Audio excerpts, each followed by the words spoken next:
U.S. military and intelligence officials fear that there's a good chance that this Persian Gulf region could explode within a matter of months. And as you know, it's all about Iran's nuclear program. Because of tougher U.S. sanctions, Iran has already threatened to shut down the Strait of Hormuz, that vital passageway for much of the world's oil.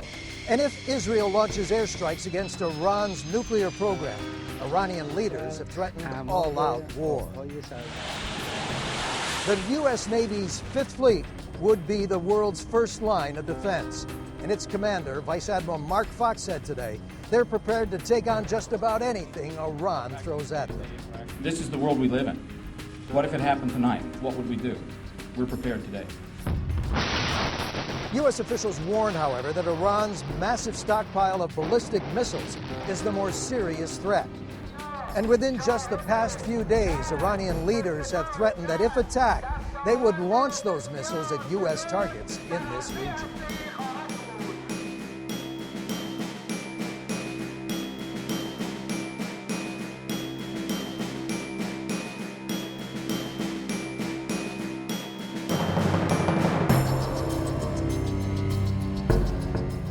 The international community is all concerned about the prospect of a new nuclear weapons power in an already very volatile region. There are issues that people see as a national right, and to be told then that folks around you can have nuclear weapons, but you can't. I do believe there's some legitimate concerns about Iran's nuclear program, but the way to go about it is a kind of law-based, universal-based disarmament agenda, not this kind of nuclear apartheid. There is a tremendous amount of suspicions about the Iranian nuclear program and a lot of question marks that the international community, at least the IAEA and several Western states, believe that Iran has not answered.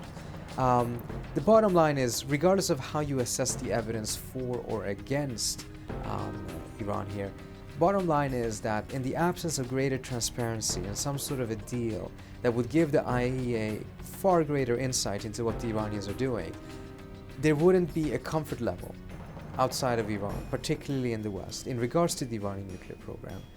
And that absence of a comfort level can be quite problematic and can lead to a war. But what is happening is that the Israeli government, the government of Prime Minister Netanyahu, is manipulating the political forces in the United States, and I must say also manipulating the International Atomic Energy Agency, creating reports, particularly last November, which then become the fodder for the news media in the United States to carry out what I would refer to as yellow journalism, sort of hyping the alleged threat from Iran as reflected in those reports, the threat of an Iranian testing of a nuclear weapon, particularly as a sign that the Iranians are determined to go for nuclear weapons. And people are reluctant to criticize some issues of the Israeli government, particularly when the claim is, oh, the Iranian government is going to kill all the Jews. Well, that's an issue that strikes very close to the heart, given the Holocaust and many other attacks throughout history against Jews. The problem, of course, is it's a phony argument. It doesn't exist. If Iran was such an existential threat to Israel and to the Jewish people, why hasn't it already launched a conventional weapons attack on Israel? It has the planes, it has the missiles, it could cause a lot of damage with conventional weapons. It doesn't do it because A, it doesn't want to, that's not its intention, and B, it would be eliminated as a country because Israel and the United States would immediately bomb the heck out of them, would destroy the government and overthrow it. So the people who run the Iranian government are not mad mullahs, they're not crazy, they're rational people whose policies I strongly disagree with, but who have a very keen sense of wanting to survive. And so by over-exaggerating the threat and touching issues very close to Jewish being, the Israeli government has a certain level of support among American Jews and a great deal of criticism as well. And then you have the Congress, both the Senate and the House, who were clearly instruments of Israeli influence in the period of November, December of last year, when the Israeli lobby was pushing for new sanctions aimed at depriving Iran of the export of crude oil. And that was a proposal which the Obama administration opposed very strenuously, arguing, I think quite correctly, that the likely result would be to create a spike in world oil prices. And that, of course, would have a very detrimental effect not only in the world economy, but on the U.S. economy as well. Nevertheless, the Senate voted 100-0 to support that legislation to carry out sanctions against the Iranian crude oil sector, as well as the National Bank of Iran. Then the House of Representatives followed suit and passed similar legislation, and that's why we have the oil sanctions against Iran now in place, which are to go into effect in mid-year 2012. That is a sign of the most advanced power that any foreign government, I think, has ever had on the U.S. political system with regard to the question of going to war against a foreign government. And so I think what that reflects is that, particularly in an election year, President Obama is still very vulnerable to the pressures coming from the Republican Party and from the right wing in general in the United States, which of course dispose of great power over the news media and can control to a great extent the narrative that is coming out of Washington, D.C. and from the world in general. And therefore, I think we have to anticipate that President Obama is going to handle this question of policy toward Iran very carefully with kid gloves. He will be very reluctant to make statements that indicate a willingness to compromise with Iran to reach an agreement, and that may well hamper the ability of the United States to negotiate the settlement, the agreement that is really needed in this situation. A nuclear-armed Iran would ignite a nuclear arms race in the Middle East. It would give terrorists a nuclear umbrella. It would make the nightmare of nuclear terrorism a clear and present danger throughout the world. I want you to understand what this means, because if we don't stop it, it's coming. They could put a bomb anywhere. They could put it in a missile. They're working on missiles that could reach this city. They could put it on a ship inside a container, could reach every port. They could eventually put it in a suitcase or in a subway. Now, the threat to my country cannot be overstated. Those who dismiss it are sticking their heads in the sand. Less than 7 decades after 6 million Jews were murdered, Iran's leaders deny the Holocaust of the Jewish people while calling for the annihilation of the Jewish state. Leaders who spew such venom should be banned from every respectable forum on the planet.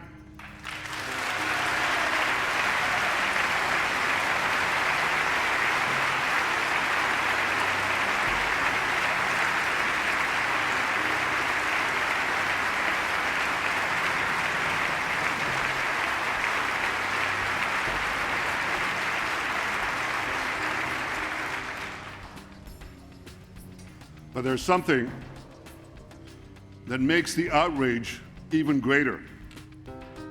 You know what that is? It's the lack of outrage. Because in much of the international community,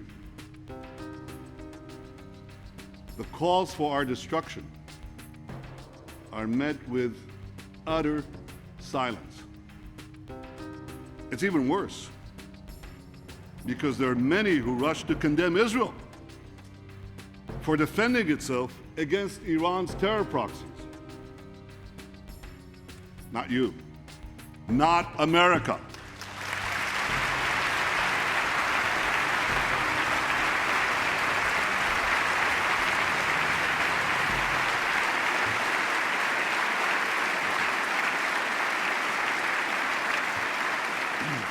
You've acted differently.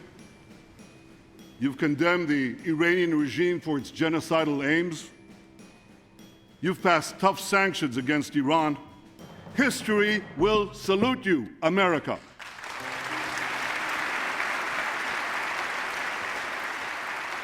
President Obama and Prime Minister Netanyahu are in virtual agreement about the legitimacy of a first strike against Iran, a preemptive strike, without any further provocation besides Iran potentially building a nuclear weapon. And this is a fundamental change for Obama and for the United States. The first time that we engaged in preemptive attack was in Iraq under President Bush, and Obama became famous and a major candidate against Hillary Clinton precisely on the grounds that Obama opposed preemptive strikes and made that a central issue in the nomination struggle for the Democratic nomination for president in 2008. Now he's completely reversed himself and is in alignment with Prime Minister Netanyahu. I don't think there is any real support for preventive war in international law. There is some support for anticipatory military action, meaning that if there's a very imminent attack coming from the other side, that there would be legal basis for taking anticipatory military action. But we're not even anywhere close to that because the Iranians don't have a nuclear weapon. They don't have a delivery system either. So to try to use the existing international law of anticipatory military action simply is not valid. It doesn't fit what the law actually says. So both on that issue as well on the issue of trying to prevent Iranians from having nuclear enrichment, the difficulties that the United States has run into that is that international law is not on its side, and it's created greater ease for the Iranians to get international sympathy and undermine the administration's ability to create a very strong international coalition against it. The United Nations Charter, which is the primary treaty in the world, and the United States has ratified the UN Charter, forbids countries from invading other countries unless they are acting either in self-defense or the Security Council gives its blessing. Now, Obama has said, largely in response to pressure from Israel, which views Iran as a threat, that Obama will act to prevent Iran from getting nuclear weapons. This goes beyond the containment policy that the United States pursued during the Cold War when the Soviet Union had unknown numbers of proven nuclear weapons. I think the primary concern that the Israelis are having is not necessarily that Iran would get a nuclear weapon and use it, but that in the process of the Iranians getting a weapon or getting a capability, the United States and Iran would negotiate, some form of deal would be found, and that deal would be acceptable and would reduce US-Iran tensions, but would not necessarily reduce Israeli-Iranian tensions. And as a result, Israel would feel abandoned, facing a hostile Iran more alone than it currently is. Moreover, an Iran that has a nuclear capability would, in the Israeli perspective, shift the balance of power, reduce Israel's maneuverability in a manner that the Israelis obviously don't like to see. Now, does all of this amount to an existential threat? In my assessment, it doesn't. And in my assessment, the Israeli leaders actually don't believe Iran is an existential threat. But heightening the rhetoric and the hysteria around this question to an existential debate has been calculated in Israel to be a useful political tool in order to pressure the United States to take far more hawkish positions and measures against the Iranian nuclear program. Realistically, I can't see a scenario where Iran will launch a suicidal nuclear strike against Israel or anybody else. Presumably, if they do want to consider a nuclear weapons option, they are doing it for the same reason any other country has developed nuclear weapons. They see it as a deterrent against possible aggression. And when you see how their neighbors to their immediate east and west have been invaded by the United States, and when Iraq got rid of its nuclear program, they were invaded and occupied. You kind of understand why they might want that kind of deterrent.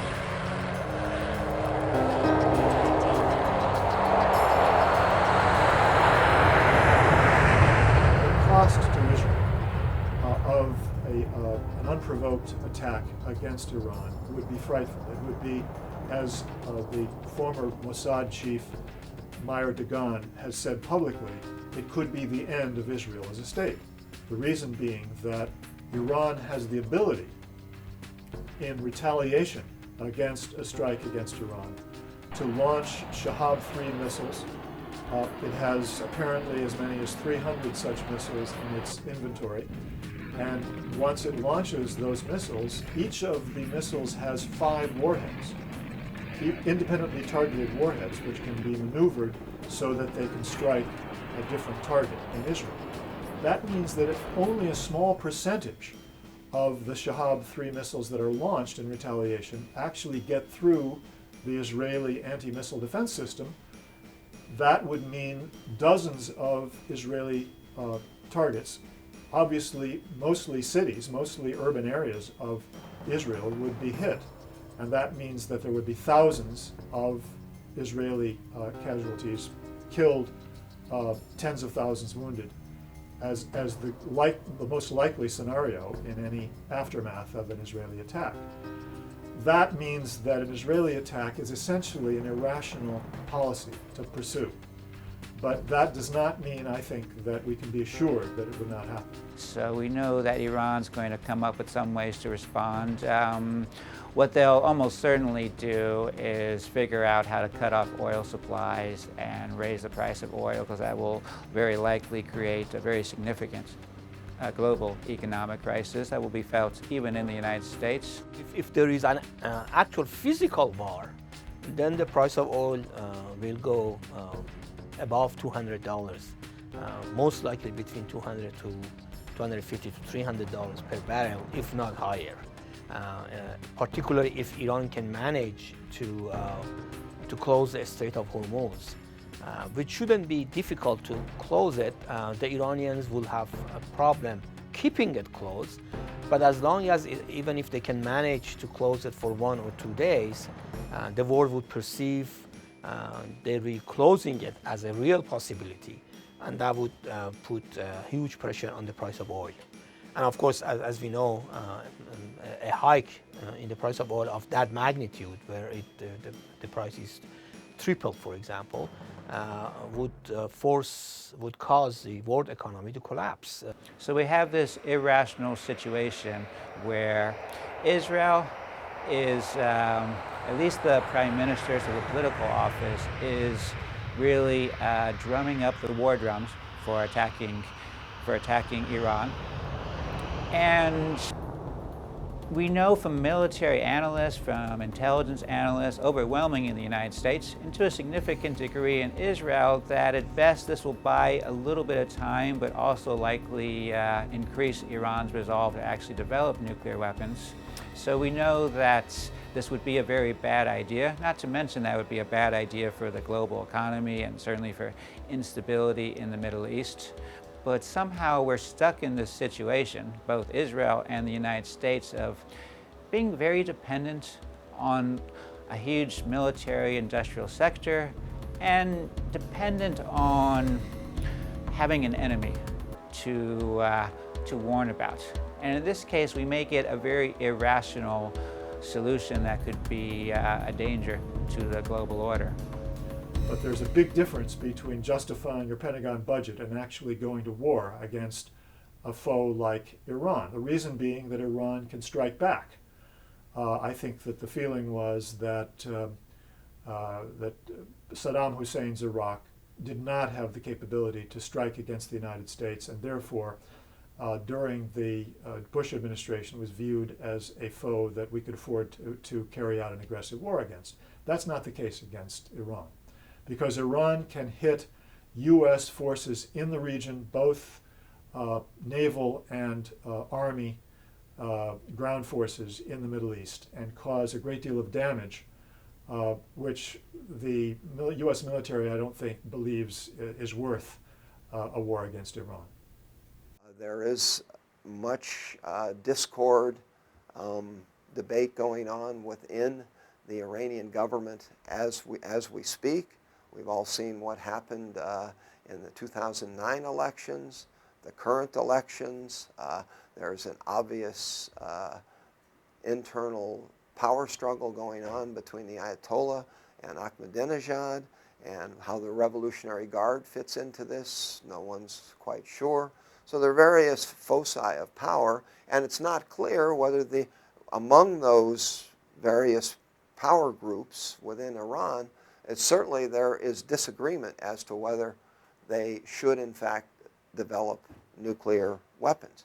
So an actual attack might draw all of them to the conclusion that redoubling their efforts, that the only way that they're going to have security is to, in fact, as North Korea does, have nuclear weapons capability.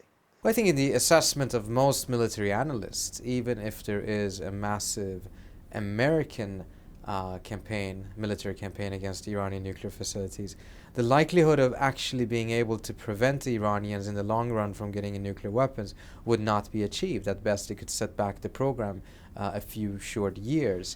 I think there's a consensus in Washington that includes moderate Democrats and moderate Republicans all the way over to the right wing of both parties that says Iran is an enemy and therefore we have to do something to overthrow their government. And the pressuring them economically by crippling sanctions or bombing them militarily will result in regime change. The differences are one of tactics. The far right wing, the moneyed interests backing the very, very conservative forces in Israel and the United States, they favor a military strike. The other folks favor crippling sanctions. You know, they've just most recently prevented Iranian banks from using the international banking system that allows banks to transfer money back and forth. And so Iran has been very badly hit by that, among other sanctions. The U.S. has never used that against any other country in the world, including Iraq and other countries that we're formerly at war with. I think we should pursue the policies that we're actually engaged in. The sanctions, even though everyone knows sanctions cannot force anybody to do anything, but they do seem to be having an impact. And this idea that the Iranians are finally coming, at least nominally coming back to the negotiating table in this other forum, I think is a very positive, positive event, positive movement forward. President Obama has taken some great steps towards seeming open in relation to negotiations with Iran, but I think one of the biggest challenges that we face in the United States in preventing a war with Iran is to convince our policymakers, convince President Obama that sanctions are not diplomacy, and that sanctions, in fact, pave the road for a war the same way that they did in Iraq, and they harm the ordinary people inside Iran, the same people that Mr. Obama and others have said they would like to reach out to and whose lives they would like to make better. So this type of sanctions may eventually lead to war. So even if they don't say explicitly that they support war, what they advocate may very well lead to war. And at the same time, a lot of them shed crocodile tears for Iranian people. How can you claim that you support Iranian people while at the same time you are advocating tough economic sanctions that are hurting every ordinary Iranian in his or her daily lives? The sanctions have already affected millions of Iranians. The economy has been in bad shape, and things are deteriorating even worse. So how can anyone advocate economic sanctions on the one hand, and then claim that is concerned about the plight of Iranian people, and it supports Iranian people's aspirations and so on? One or both of them are bogus, and in my case, in my opinion, I think that their cries for supporting Iranian people and Iranian people's human rights and Iranian demands for freedom and Iranian people's aspiration is just bogus. It's crocodile tears. I have said that when it comes to preventing Iran from obtaining a nuclear weapon, I will take no options off the table, and I mean what I say.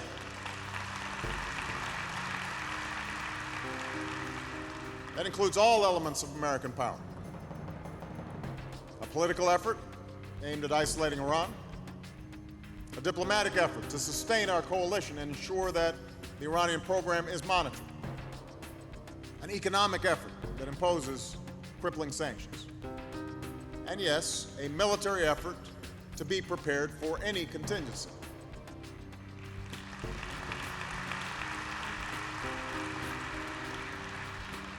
Iran's leaders should understand that I do not have a policy of containment. I have a policy to prevent Iran from obtaining a nuclear weapon.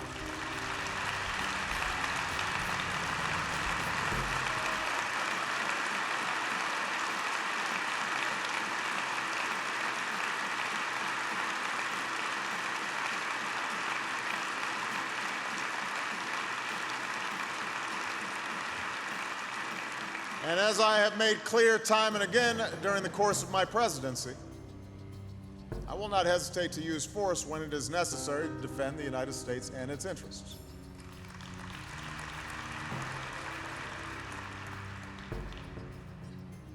Moving forward, I would ask that we all remember the weightiness of these issues.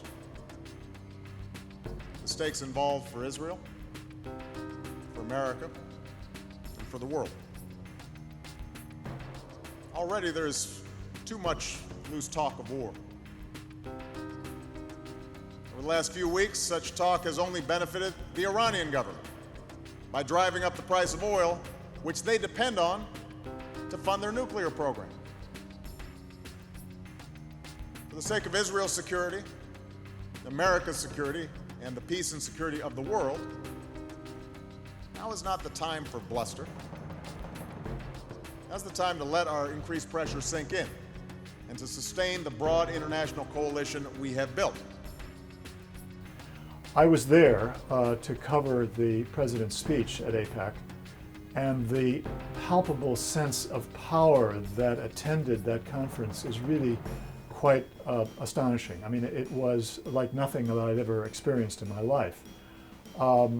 This was obviously an annual affair, and one that pulls everybody who has political power in Washington toward the cause of Israel, and specifically the cause of the current government of Israel and its policies. And so it is no surprise that President Obama made every effort to sell himself as the most pro-Israel president in the history of the United States.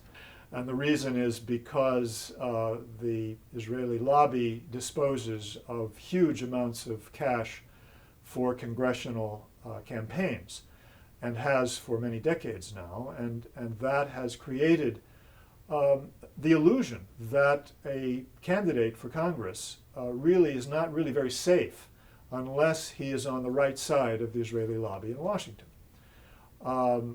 This is, I think, the most effective lobbying tactic that's ever been used by an interest group in the history of the United States. They've created this illusion, really, that the Israeli lobby represents the Jewish vote in the United States, as well as representing the campaign contributions of Jewish citizens more broadly.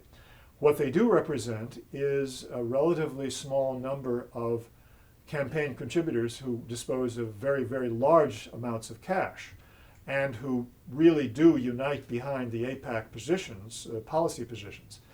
And that's why I think they're able to dispose of such enormous power over the US Congress. And it really is the case that most members of Congress are really quite afraid of the Israeli lobby, afraid of AIPAC, which represents this broader range of cash contributors for their campaigns. Israel's influence comes from a number of factors, including this, I think there's a strong ideological link that you have. We're both countries that were founded on strongly idealistic values, while at the same time suppressing the indigenous population. There's a fair amount of liberal guilt from the Holocaust and regarding anti-Semitism in general, especially within of the older generation, the folks who tend to dominate politics in Washington. I think some of them, particularly the liberals, are kind of stuck in this, Paul Newman and Exodus kind of idealism. You have the religious right, which is increasingly powerful, particularly in the Republican Party, which sees Israel as a manifestation of a biblical prophecy, and believing that a belligerent, dominant Israel is necessary for the second coming of Christ.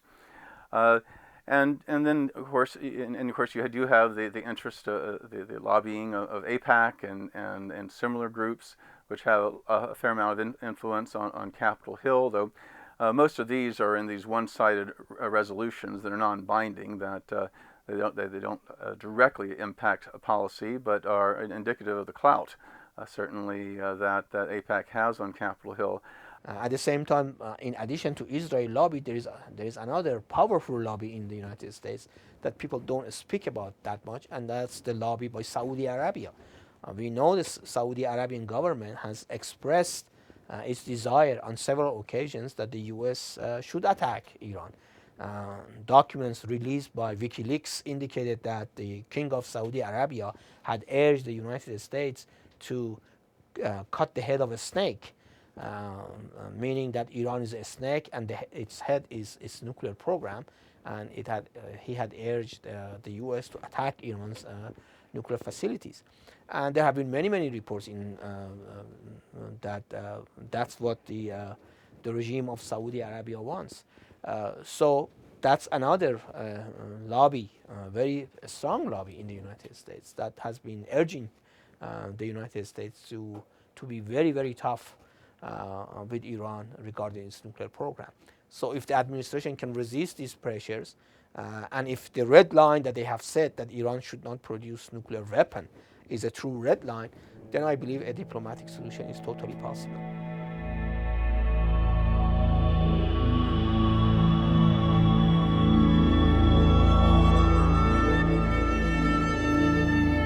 I was in Iran in 2009 when millions of people took to the streets to protest the elections and to call for a new government in Iran.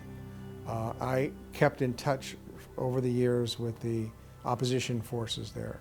I've never met a single one of them who wants to see a military strike against Iran. They all, or almost all of them, oppose economic sanctions against Iran because the sanctions hurt ordinary people.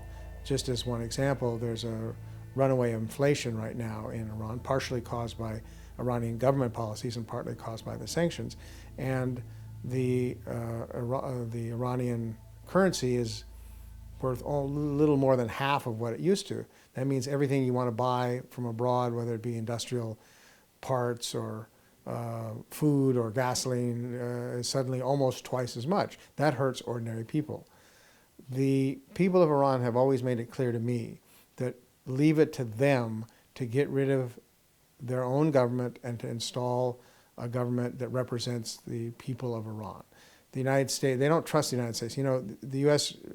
Executed regime change once before in 1953 when the coup overthrew a democratically elected government, the most democratic government in Iran's history, but it happened to nationalize British petroleum and therefore became evil communists and whatever in the eyes of the United States and Britain. And the U.S. and Britain overthrew the democratic government of Iran and imposed the Shah's dictatorship. And ultimately the revolution against the Shah was what gave rise to the current government. So the people of Iran, in their time, in their own way, will rise up against their government and replace it. They don't want the United States interfering and installing its government under the guise of opposing a nuclear weapons program. If the U.S. takes sides in Iranians' struggle for a representative government and a democratic regime, it would definitely backfire because the regime will immediately label the opposition as a stooge of the United States and will repress it even worse than it is doing now. The Iranian opposition, particularly the recognized leaders of the Green movement inside the country have been on the record for quite some time opposing a deal. In fact, most opposition groups, with the exception of the Iranian Mujahideen, which is on the US's terrorist list, and some elements, it appears, within the monarchist movement, are dead set against any military strikes. Polls have shown that support, for instance, amongst the Iranian American community for military action is always under 3%. So there isn't much support for that whatsoever, and there is a significant risk that if there is a clash, if there is an attack, there would be a backlash because a lot of people would be rallying around the flag. And a government in Iran that actually does suffer from a legitimacy deficit, a significant, severe legitimacy deficit, could actually be aided through an attack of this kind. And that is something that the opposition is quite worried about.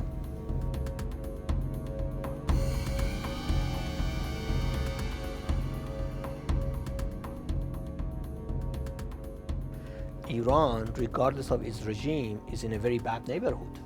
On its eastern side, we have Afghanistan with a long war. It's almost like 30 years now, more than 30 years. And then we have Pakistan, in which radical forces have a lot of power.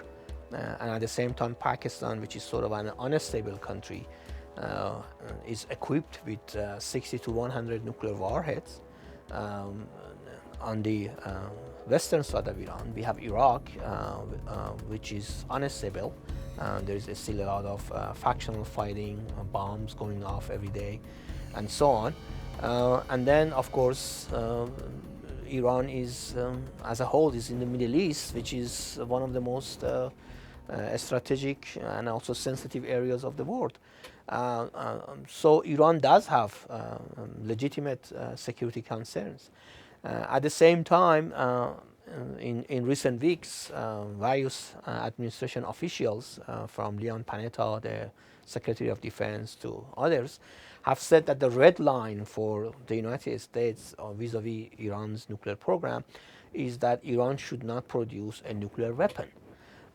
Whereas in the Bush administration, the red line was that Iran should not even acquire the knowledge to put itself in a position that could make a nuclear weapon, which means that Iran could not even have uranium enrichment, for example, or any sort of nuclear technology that could be used in that. So if this new red line is actually a true red line and is not going to be pushed back again, then I believe a diplomatic solution is quite possible. Obama made very clear that his red line is not the capability to have a nuclear weapon, that is to have the technological capability to go for a nuclear weapon, but the actual decision, evidence of a decision by Iran to procure a nuclear weapon. And that is very different from what Netanyahu's red line is. Netanyahu is making it very clear. In fact, the entire AIPAC convention was about urging Congress to insist that the U.S. policy be one of not allowing Iran to have a capability, a nuclear weapon capability, meaning that unless Iran stops its nuclear program entirely, this is to be treated as a casus belli, a reason for going to war against Iran. I think the United States and Israel, of course, have a very close relationship, but when it comes to Iran, particularly under the Obama administration, there has been a tremendous amount of tensions between the Israelis and the Iranians. The Israelis from the very outset did not favor Obama's approach of using diplomacy to resolve the Iranian nuclear program, as I mentioned earlier, out of fear that the deal would reduce US-Iran tensions but not Israeli-Iranian tensions. Moreover, the Netanyahu government did do a lot to try to pressure the Obama administration to either abandon diplomacy or to make sure that it couldn't succeed. They did so by, on the one hand, pushing for negotiations to only have 12 weeks, meaning that what sanctions and confrontation have failed to achieve in 20 years, diplomacy had to miraculously achieve in 12 weeks. Netanyahu very sharply distinguished the position that he is taking on Iran from that of the Obama administration. And the primary difference, I would say, is that Netanyahu made it very clear that he is unalterably opposed to negotiations with Iran. He doesn't believe that it's worthwhile to negotiate with Iran, that the Iranians will simply take advantage of it. And therefore, he is basically taking the position that he knows the United States is going to negotiate with Iran, but that is not what Israel wants.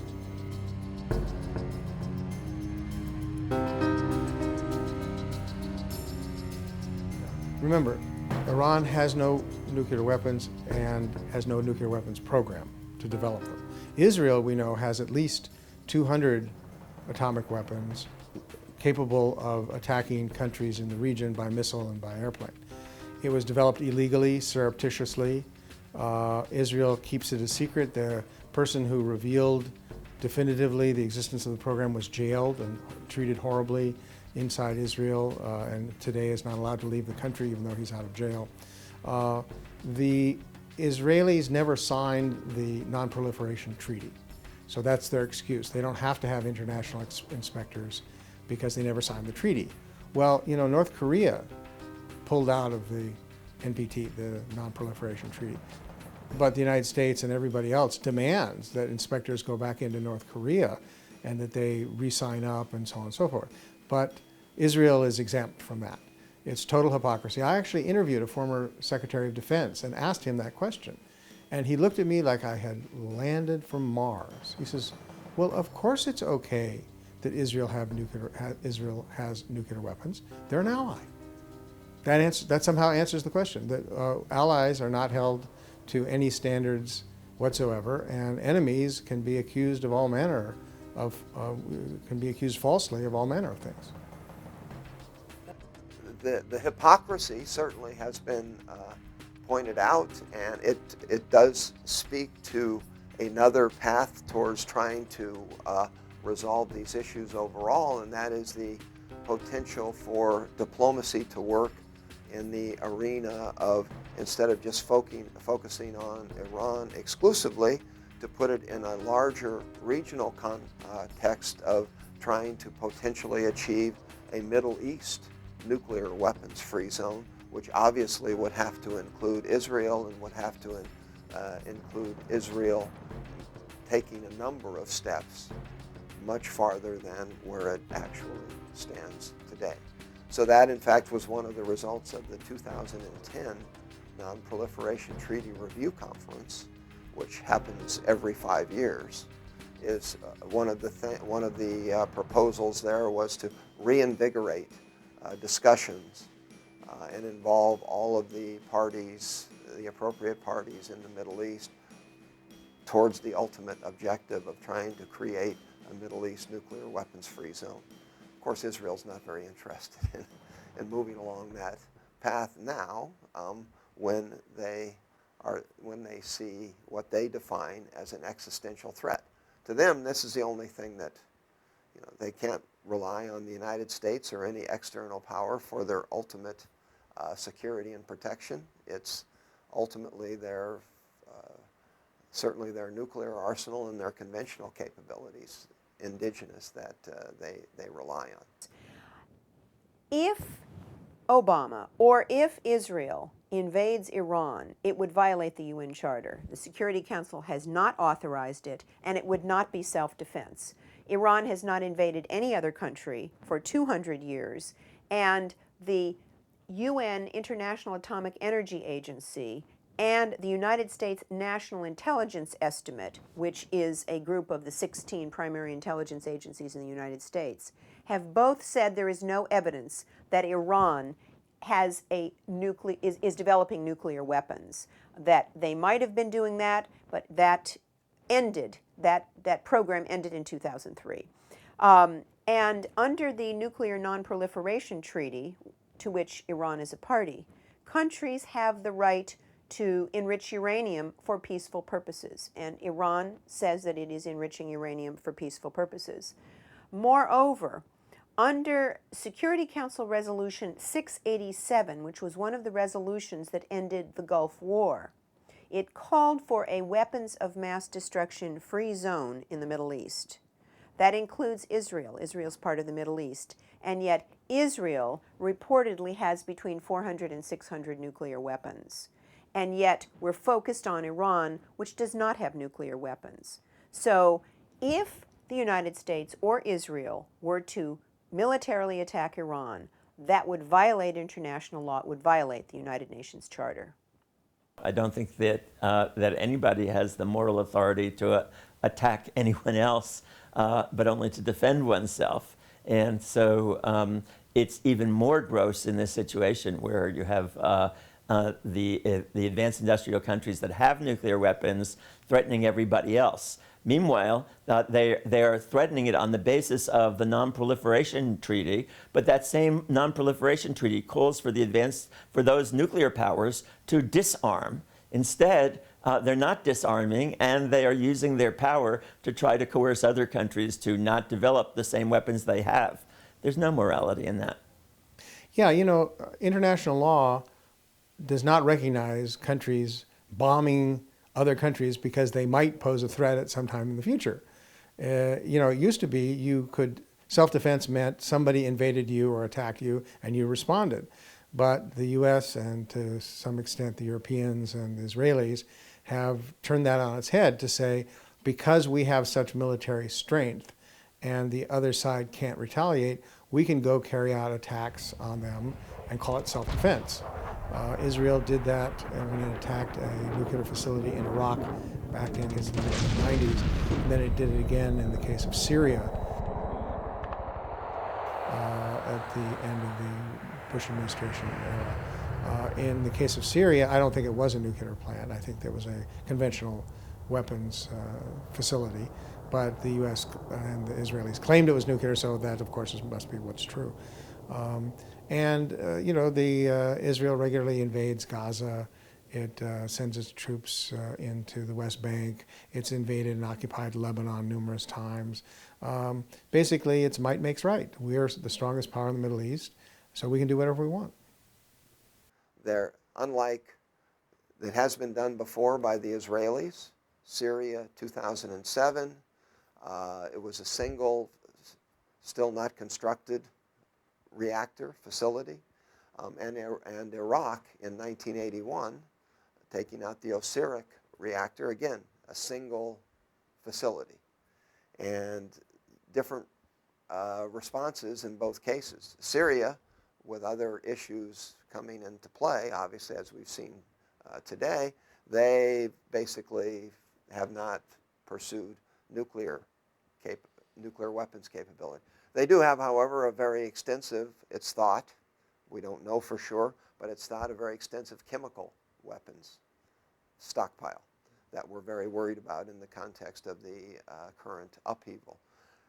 With Iraq, what that attack resulted in, was a halt in the nuclear weapons program of Saddam Hussein, but he didn't give it up. He instead just made him more determined to pursue this, and it just pushed the entire program underground and dispersed it, which the lesson was learned by the Iranians. That's what they've done to begin with. Obama made a very strong pragmatic case against war. I think simply because both because I think these are his own personal predilections, but also because this is what he's almost certainly hearing from top Pentagon generals and intelligence analysts, that actual war with Iran would be a disaster, that the cost-benefit analysis just does not work out favorably. And so I think he did what was taking a far more pragmatic line than what we heard from Netanyahu. Unfortunately, he seemed to fall into this sense that if Iran potentially obtaining nuclear weapons, or even the capability of nuclear weapons, would not just be an unfortunate or a complicating factor, but that it was totally unacceptable and would be prevented by any means, including force. And this is a very, very dangerous line to draw. I mean, we've against the United States survived against the Soviet Union when they had tens of thousands of nuclear weapons pointed at us because we believed in deterrence. It was a risky proposition, but we did survive. There, outside of a few people on the extreme right, there was not talk of a preemptive strike against the Soviet Union or against China or any other potential nuclear rivals. Why this obsession, with Iran? Why have we gotten to? Is it because of the end of the Cold War we do have this kind of unilateralism, this kind of imperial hubris, the same kind of mentality that led to the invasion of Iraq? That we somehow don't have to play by the rules. Again, this full spectrum dominance, that even a regional power that we're not allied with is unacceptable. So I find that this very assumption that deterrence is out of the question, and the idea that military options are on the table, quite disturbing, and in certain ways puts Obama, while seemingly moderate compared to Netanyahu, on one of the more hardline and hawkish and militaristic postures that any American president has taken on an issue of regional security. The same assessment that Iran does not have that capacity and that it is some distance away and that we need to be exceedingly vigilant in monitoring their program and sharing information. And we share everything, even those things that could be taken, if they decided to, out of context. As a matter of fact, the Israelis and some of the information we've shared have calmed us down about what it really means. The bottom line is, Ehud and I agreed that there remains space for diplomacy. The window has not closed in terms of the ability of the Israelis, if they choose on their own, to act militarily. Part of the reason why it is a particularly explosive situation right now is because both Iran, both the United States, and Israel are somewhat compromised in their foreign policy right now, because the domestic political aspects have become far more important than they traditionally tend to be, or at least should be, perhaps one can argue. Israel's decision-making seems to increasingly be based on short-term domestic political considerations rather than sound geopolitical strategies. The Iranian foreign policy has been quite compromised by the domestic political infighting. And President Obama is very vulnerable and very limited in what he can do in an election year. So the stakes are very, very high, yet the flexibility on all sides seems to be at a minimum. So that is quite a worrisome scenario. An accident under these circumstances can spark a major war, even if no side actually intends to have that.